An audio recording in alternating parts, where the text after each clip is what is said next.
Hi, I'm Melvin Middleton, and this is Counter the Culture. Hey, welcome back. Thanks a lot. I appreciate that you have tuned in again.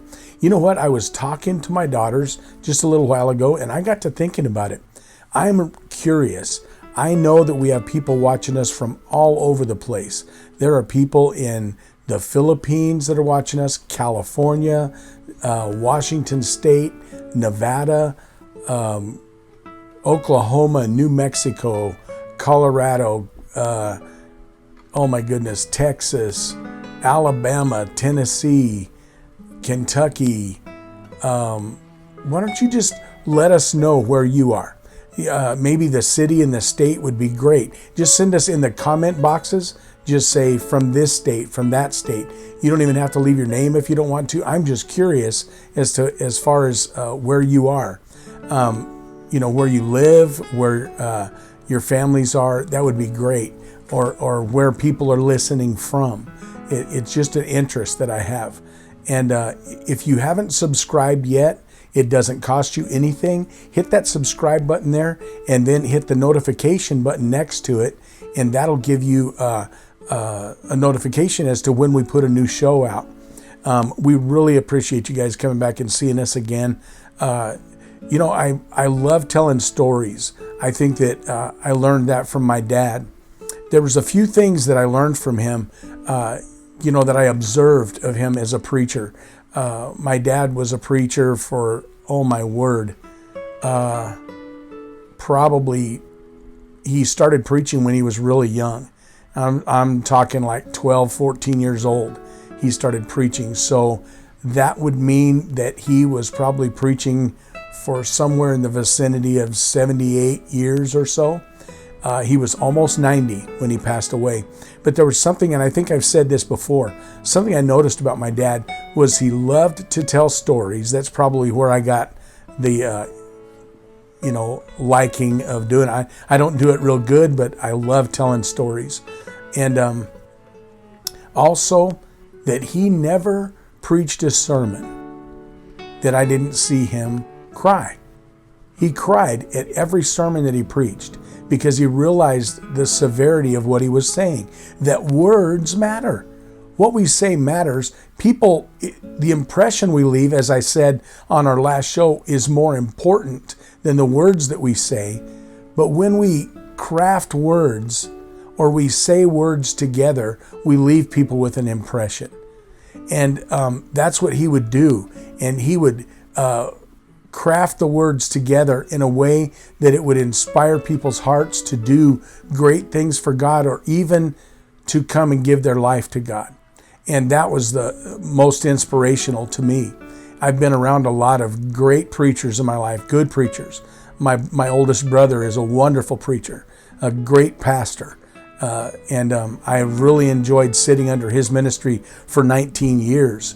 And that was incredible. And I've had great pastors in my life, and I really appreciate every one of them because they're all unique. The way that they preach and the way that they talk to people.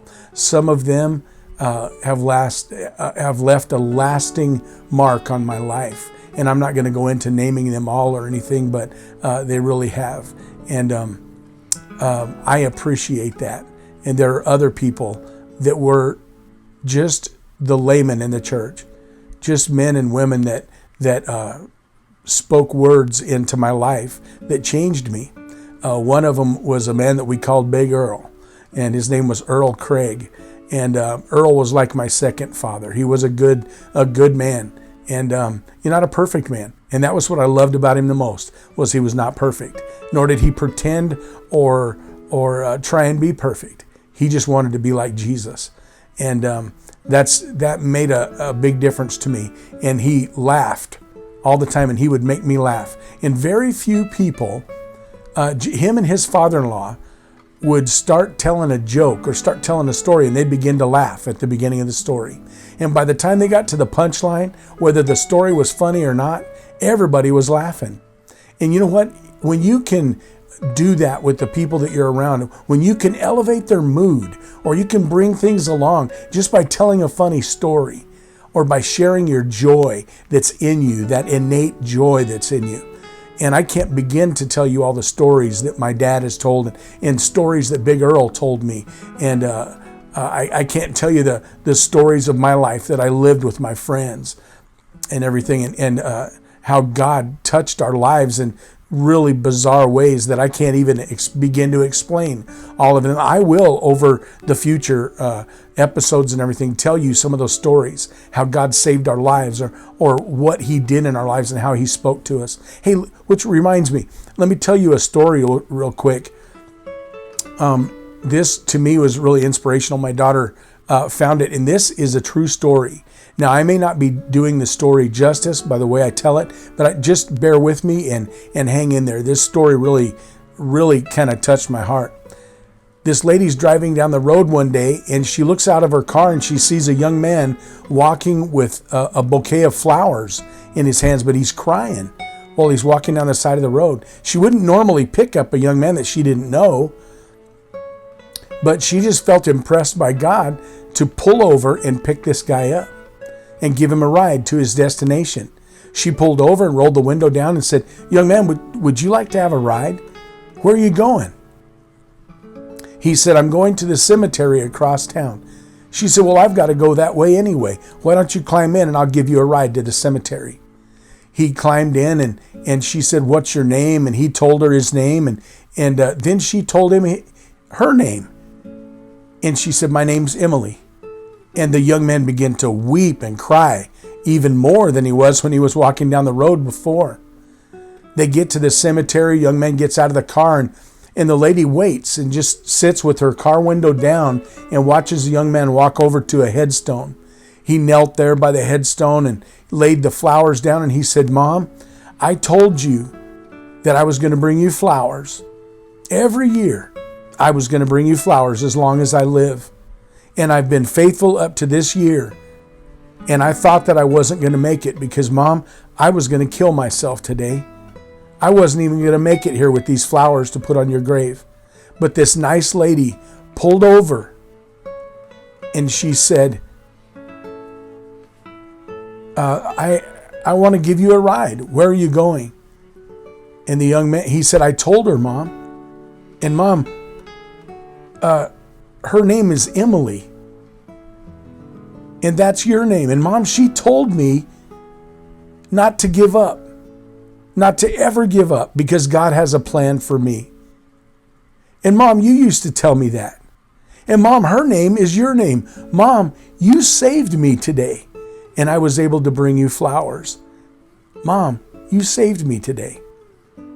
You guys, what's cool about that story was this lady, just wanting to do God's will in her life. Just very simple thing. Something that costs her nothing, really. She pulls over, picks somebody up, gives them a ride. And he goes to a cemetery where his mother's not there. She's probably with the Lord.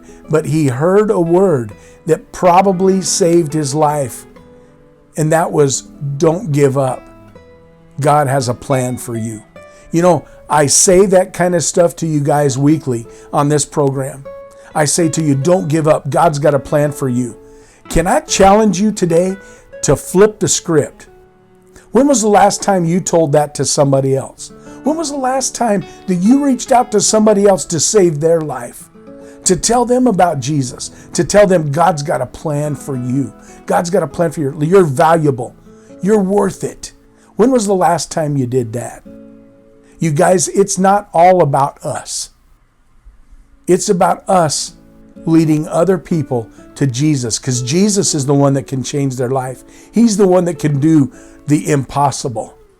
And that's the Jesus that we serve. Over the next few weeks, I'm going to be talking to you about God doing the impossible. Man, I'm getting jacked up. I'm getting jazzed up about this because I believe that God, over the next few weeks in our lives, and some of you guys, God's going to do the impossible in your life. The things you never dreamed were even possible. Repairing your marriage. Bringing things around your kid that's been away from God. Those suicidal teenagers that we hear of all the time. During this COVID time, they've lost hope. You guys, when is it going to be time for us to start to reach out to other people? And I guarantee you, If you reach out to somebody and say, hey man, you've got hope. God's got a plan for your life. And you see that begin to take hold in people and change their lives. It's going to do something in you that you never dreamed. Because if you take care of God's business, let me encourage you, He's going to take care of yours. How many of you would love that? Would you pray with me? Father, help us take care of your business. God, help us be the people you've called us to be. God, help us to reach out to other people and tell them there is hope. There is hope for you. God has a purpose and God has a plan for you. Help us flip that script and stop thinking about ourselves so much. And God, take care of your business. And God, I know you'll take care of ours. God, I pray health, hope, and happiness in everyone that's listening. God, from the Philippines to Alabama, God, that you would touch their lives, our friends, our families, the people that are just coming across this YouTube channel. God, I pray that you would speak into their lives today. In Jesus' precious name. Hey guys, I appreciate you coming back. Next time, I hope that we're going to have an inspirational word from God, but maybe a word that will be something that'll draw you to God, but help you learn how to draw other people to Him. We're going to throw the net out, and we're not going to just leave the net laying in the water. We're going to pull it in, and God's going to bring fish with it. Amen? And so, oh, by the way, I don't know whether I've told you this yet or not, but I'm the best friend you've ever had other than Jesus. You just don't know it yet.